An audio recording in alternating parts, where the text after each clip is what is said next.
Agitn Erev Shabbos Kodesh, Erev Shabbos Chazon, which is of course the Shabbos before Tisha B'Av.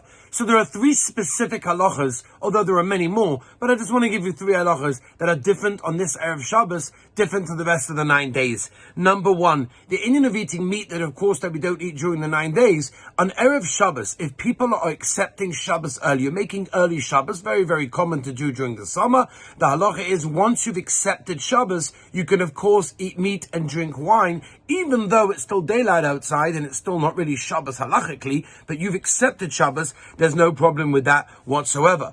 Showering, having a shower on Erev Shabbos, lemaisa, even though some are machmir, we paskin that Erev Shabbos a person can have a totally regular, hot, long shower on Erev Shabbos with soap and shampoo without any problem whatsoever. Erev Shabbos Kodesh, because we assume that a person does that every Erev Shabbos anyway, so that's okay. That's number two. And number three is, of course, Shabbos clothing. Shabbos clothing is also during the 9 days. You don't wear Shabbos clothing, unless, of course, a Bal Simcha, Pidyon Aben, whatever it may be. Dates, that's a different shaila. But Al Koponim, the Ramah writes that we don't change into Shabbos clothing for Shabbos Chazon, right? Which basically is interesting that even though the Ramah says the minig is not to wear Shabbos clothing this Shabbos, the minig actually is yes to wear Shabbos clothing this Shabbos in that case, for many of the poskim that argue with the Ramah over there. And there are various opinions for when a person could put on that Shabbos clothing. The Meister of Elyasher paskin that after Chatzos, a person is allowed